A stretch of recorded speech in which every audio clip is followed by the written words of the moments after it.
Napatitig ang babae sa matanda na binubuksan ng card. Ang kanyang hindi na ibalik na card ay isang 7. Agad niyang itinaas ang kamay niya. Pagkiling ng baba at pagkumpas, makipag-usap sa boss gamit ang sikretong code. Maghanda upang maglaro ng magkasama, 10 milyon mula sa matanda, at nakita ito ng dakilang alagad ng matanda. Agad na sabihin sa matanda na huwag nang sumugal. Ngunit sa hindi inaasahang pagkakataon ay hindi siya naging masaya. Kung hindi ka manalo, umuwi ka at magpahinga. Hindi ako matatalo, talagang matatalo kita. Pero sa totoo lang medyo lasing na ako. Nagdahilan tuloy ang matanda na lasing na lasing. Hanapin ang iyong munting alagad na si Cao Tian. Iutos sa kanya na buksan ng card para sa kanyang sarili. Katabi, sumenyas ang babae na kalad ka rin. Nang pumasok si Cao Tian, nagpapanggap lang siya. Mukhang newbie. Sadyang paghaluin ang dalawang baraha sa kamay. Nalilito ang mga kalaban at pinababa ang kanilang mga depensa. Naku, nakalimutan ko kung aling card ang hindi na ibalik na card. Siguro, pwede ba? Sumenyas ang amo at diretsong pumayag. Maghanda na maghukay ng butas para sa kanya. Ang mapait na tsa ay wala na. Pagkatapos ng katapusan, pumili ng card 7. Gawing mukha ng card ang isang Shansu card. Sa oras na ito, ang kalbong ulo sa tabi niya ay naglabas ng isang pares ng J. Kinakalkulan niya na hindi mananalo si Cao Tian. Nagiging 5 Shanzi card. Itaas ang iyong kamay at tumaya ng 2 milyon.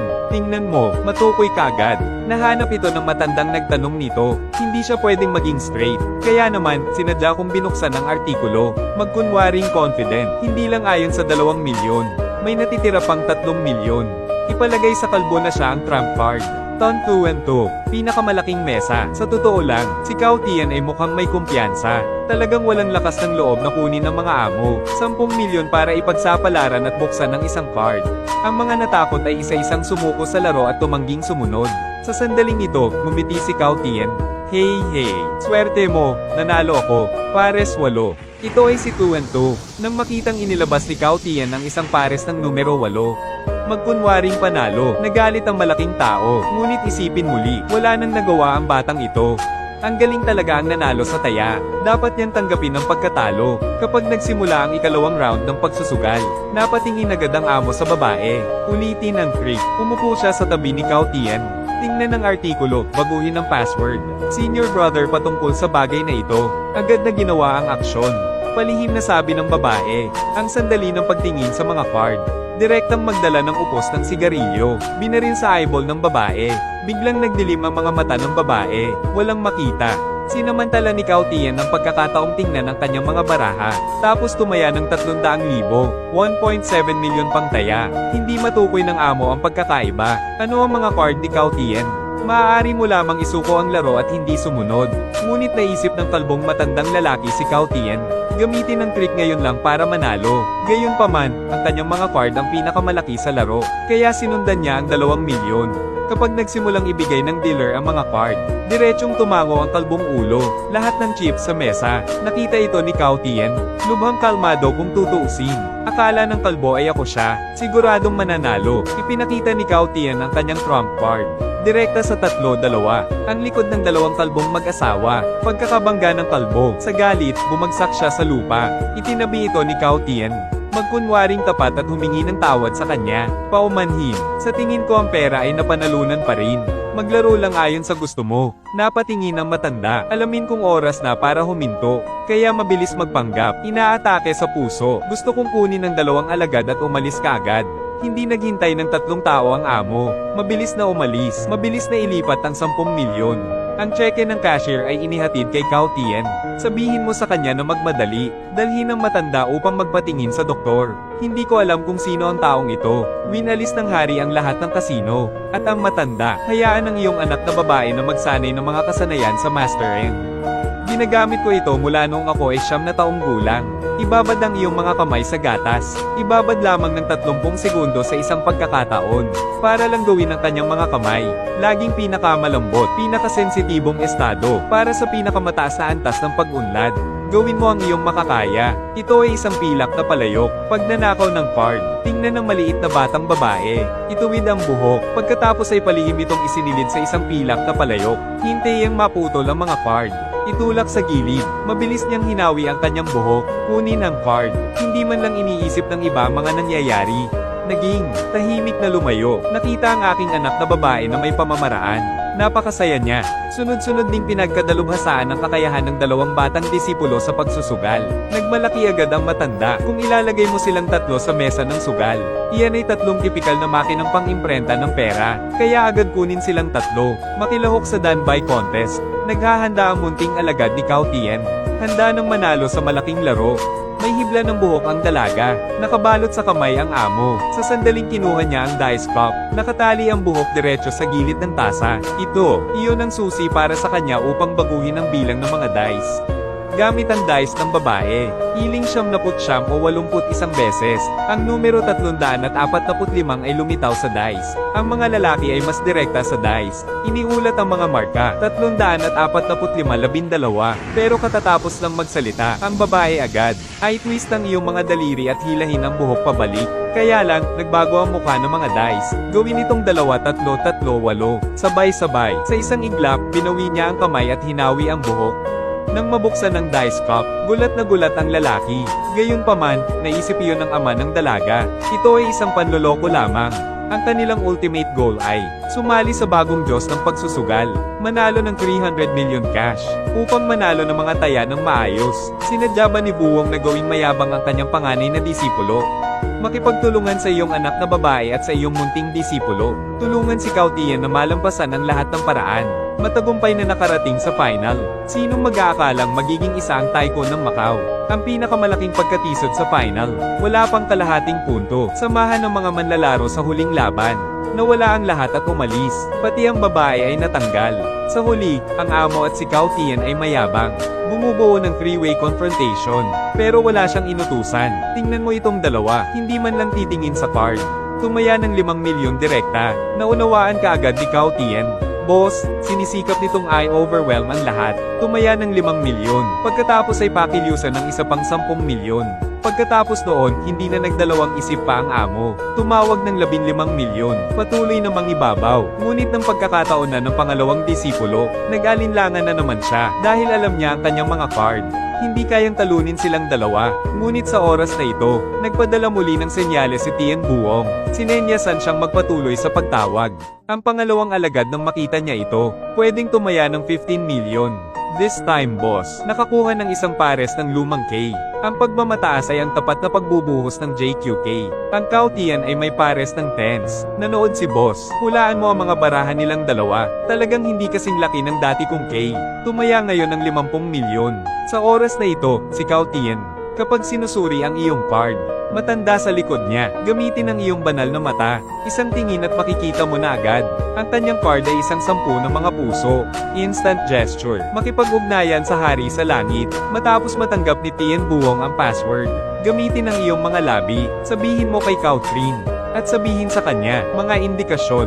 Cao Trin na may pagdududa. Pero sumunod pa rin, bago makita ang hindi nabaling card. Ang tagumpay o pagkatalo ay mahirap matukoy.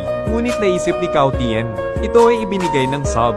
Diskarte ni Kuya. Kaya hindi siya nagdalawang isip. Piliin ang itakda lahat para tuluyang madaig ang motibasyon ng amo. Sinundan din ni Cao Tian ang 10 milyon. Suriin mula sa Swiss Bank. Gusto ni Cao Tian na All-in-One. Lahat ng pera sa mesa ng amo. Tiningnan ng amo si Cao Tian ng agresibo. Naghihinala kaagad. Mga card sa kamay ni Cao Tian. Mas mataas pa sa post ko. Nag-alinlangan siya. Huwag maglakas loob na ipakita ang iyong saloobin. At nandito si Cao Trin.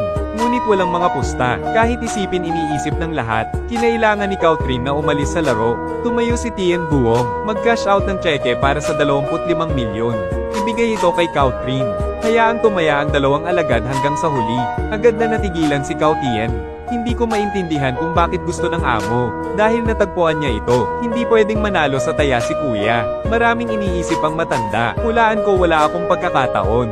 Maaari ka lamang magtiklop. At sa puntong ito inihayag ng referee ang pagtatapos. Sinunod ni Cao Tian ang mga tabubili ni Tian Buong. Nagpunta sa banyo. Sa hindi inaasahang pagkakataon, inutusan siya ng Heavenly King na talikuran ang laro. Huwag tumaya laban sa Cao Trin. Ngunit sigurado si Cao Tian, ang aking post ay mas malaki kaysa sa Cao Trin. Ngunit bakit paulit-ulit ito ng Panginoon? Subukang kumbinsihin siya na isuko ang laro ng paulit-ulit. Alamin na ang pinakalayunin ni Uranus ay manalo ng pera. Noon lang biglang naintindihan ni Cao Tian. Tumalikod si Tian Buong sa kanila at umupo sa labas ng pagsusugal. Binili Bumili siya ng $300 milyon para manalo. Pero kung nanalo ka sa taya, ang Uranus ay mawawala ng $100 milyon. Ngunit sinabi ni Cao Tian, gusto niyang makuha ang titulong God of Gambling. Saka lang tayo makakapag-propose kay Aton. Kaya, sa huli ay tinanggihan niya ang kahilingan ng kanyang amo. Nakita ni Tian Buong na hindi nakinig si Cao Tian. Biglang ngumiti, yakapin si Cao Tian, batiin mo siya ng maaga. Malapit ang gawaran ng titulong God of Gambling. Sa lalong madaling Cao Tian, masaya. Biglang naglabas ng isa si Tian Buong. Naka-lipstick ang baril. Ilagay ito sa ulo ni Cao Tian. Binaril siya ng diretso sa ulo. Dahil na-aksidente si Cao Tian, kaya binigyan ng referee ang kanyang asawang si Aton. Halika buksan ang kanyang mga card. Sinundan ito ni Aton. Direksyon ni Ama. Dalhin ang card ni Cao Tian. Palitan gamit ang card ni Cao Trin.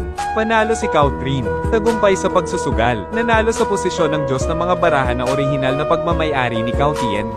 Pagkatapos Cao Tian, dinala sa ospital ng isang kaibigan. Bagamat tumagos ang bala sa sobrang bungo, sa kabutihang palad, hindi nasira ang cerebral cortex. Panatilihin ang iyong buhay. Nang magising si Cao Tian, ngunit aksidenteng natuklasan na si Cao Trin ay naging Diyos ng pagsusugal. At pakasalan ng kanyang asawa, noon lang niya na-realize, mula simula hanggang matapos, isa lang akong sangla ng Heavenly King. Ngayon siya ay nagpasya, gustong sumali sa Cao Trin sa Danbai Contest. Isang labanan na nagpapasya sa buhay at kamatayan. Ibalik ang lahat ng nawala. Ibalik ang lahat. Ito ay cheque ng cashier para sa $30 milyon. Sinusuportahan ko si Cao Tian. Napatingin ng lalaki sa asawa. Miss ko pa ex ko. Itinaas niya ang kamay niya at sinampal siya sa mukha. Alam ni Cao Tian na si Aton. Pinipilit na pakasalan ng isang lalaki. Sama-sama nating kalkulahin ang bagong puot at ang lumang puot. Wala nang magagawa para sa isang lalaking nawala ang lahat. Inulit ni Tian Buong ang kanyang lumang trick. Hayaan ng matanda na magkaroon ng isang pares ng Celestial Blast. Nakaayos sa likod ni Cao Tian. Sumilip. Kapag ipinadala ang card ni Cao Tian Lap, ipapadala ang password. Sa sandaling ibinalik ni Cao Tian ang kanyang mga baraha, sumulyap lang ang matanda, agad na magpadala ng impormasyon gamit ang mga galaw. Ipinadala sa langit na hari, at natanggap ni Uranus ang signal. Ipaalam kay Cao Trin ang balita. Sa tulong ng matanda, Cao Trin 3 beses sa isang hilera. Alam ng lahat ang mga card ni Cao Tian. Sa tuwing naglalaro ka ng Cao Tian card, lahat na sobrahan, at agad na napagtanto ni Cao Tian. Nakita na ng kalaban ng lahat ng kanyang baraha, kaya ang susunod na 20 laro, lahat ng card ay hindi sumusunod. Sa parehong oras gamitin ang iyong mga daliri, kuskusin ang tuktok ng card upang malito ang paningin ng matandang lalaki na may makalangit na mga mata. Nagdudulot ng mga sakit sa mata. Ang ilang mga patak sa mata ay kailangan upang mabawasan ito. Sa oras na ito, isa-isa ring inaalis ang mga kasamang kalaban. Nang pumasok ang laban sa 21st inning, masyadong ginamit ng matanda ang kanyang mga mata, hindi makita ang card ni Cao Tian. Sinamantala ni Cao Tian ang pagkakataon upang mabilis na basahin ang mga card. Pagkatapos ay tumaya ng 2 milyon ng buong kumpiyansa, kasama nito si Cao Trin. Kapag hindi mo alam ang mga barahan ng iyong kalaban, kaya sumuko na ako at hindi na sumunod. Sa oras na ito, 3 lang ang nakaupo sa mesa na magkaharap. Sa sitwasyon ng buhay o kamatayan, isang Pilipino ang nakatanggap ng isang pares ng K. Tumaya ng 5 milyon. Inilatag ni Cao Trin ang mga card. Hindi na mapapalampas, tumawag ng 5 milyon ng direkta. 10 milyon pa. Ngunit hindi nag-isip si Cao Tian. Tumaya ng 15 milyon. Nagmalaki kagad si Cao Trin. Isipin na kinuha ni Cao Tian ang pares 2. Hindi kayang talunin si Kay. Wala nang iba kundi ang gustong madaig ang lahat. Panalo ang pandaraya kapag nagpatuloy ang dealer sa pakikitungo ng mga card. Ang card ni Cao Tian ay sa wakas, 3 card ng 2 at 10 ng card. Ang mga manlalarong Pilipino ay isang pares ng mga lumang K, 2 baraha. Ang Cao Trin ay ang street card ng JQKA. Maliban kung ang card ni Cao Tian ay 4-2S. Kung hindi, matatalo ka. Si Cao Trin ay nagkaroon ng tunggalian kay Cao Tian. Walang paraan upang gawin ang 4 sa 2. Sinundan ng 30 milyon. Ipinakita na ngayon ni Cao Tian ang kanyang card. Kahit na 10, hindi 2. Ngunit mayroon siyang ibang paraan upang manalo sa laro. Ngunit nasa kamay na ngayon si Cao Tian. Huwag magkaroon ng 30 milyon upang pumunta dito.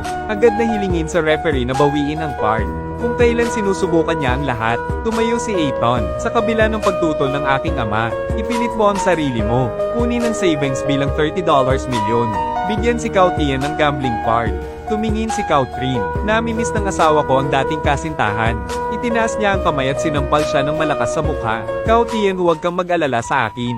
Ang 30 milyon na ito ay para sa'yo. Hindi ko na siya titiisin. Meron akong naisip. Bumalik ka muna. Sa huli, nagpa siya si Cao Tian na laruin ang laro.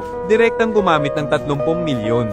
Ngunit si Cao Trin ay nagdusa mula sa kanyang asawa. Magalit. Kaya bet ko lahat, kasama ang 2 kamay. Ang mga manlalaro ng Pilipinas ay mayroon. Natatakot at nalulungkot. Umalis ka sa laro. Sa oras na ito, ibinalik ni Cao Tian ang mga card. Ngunit tingnan na ang card ay 10 puso. Naging alas ng palamuli, nanlamig agad doon. Tapos bigla siyang naintindihan. Ito ngayon lang, nagsagawa ng mapait na panlilinlang. Habang walang nakatingin, kung sakali, maglipat ng lihim na card. Cao Trin sa oras na ito, ilabas ang iyong mga card. Sino ang nakakaalam ng kanyang card? Si JQK talaga. Nakaramdam bigla ang buong tao. Malamig at nakakahilo ang kulog na tumama sa aking ulo. Nakita pala ito ni Cao Trin. Nagtagumpay ng sunod-sunod. Maaga, itago ang lahat ng card sa kanyang sing-sing. Nang malaman ito ni Cao Trin at Tian Buong, ang card ni Cao Tian ay 10 puso. Kagad na inutusan ng kanyang asawa na gumawa ng isang nakakahiyang gawain. Samantalahin ng pagkakataong ilipat ang 10 kalamnan. Lumingon sa iyong sarili, pero hindi ko alam ang card ni Cao Tian. Ito ay bahagi 3, hindi isang 10, matapos ang gayong pagbabago. At ang mga card ni Cao Trin ay wala. Kaya matalo ka sa taya. Malinaw si Cao Trin. Ang isang babae ay may pagbabago ng puso. Kung hindi mo papatayin ang iyong sarili, nagpapakita ka ng kabaitan. Paano ito posible? Taos pusong tulungan ako. Kaya narito ang trick. Ayon sa pagtaya, pinutol ng talunan ng kanyang kamay. Napatingin si Cao Trin sa palakol na nasa harapan niya. Mangyaring tulungan ako master. Ngunit ang makalangit na hari mismo, hindi mapoprotektahan ng mud bodhisattva ang kanyang sarili kapag tumatawid sa ilog. Malupit na iniwan si Cao Trin. Mabilis na makawala, tumingin si Cao Trin. Galit, kunin ang palakol at lapitan si Tian Buong. Slash sa kanya, ito ay isang bagsak, kaya namatay siya on the spot. Pagkatapos ay tumalikod at itaas ang palakol. Sumugod patungo kay Cao Tian. Pagkatapos, itinaas ng gwardya ang kanyang paa. Sinipa siya sa lupa, arestuhin siya, so on. Sa huli ay nanalo si Cao Tian sa laro. Ibalik ang iyong makajos na posisyon.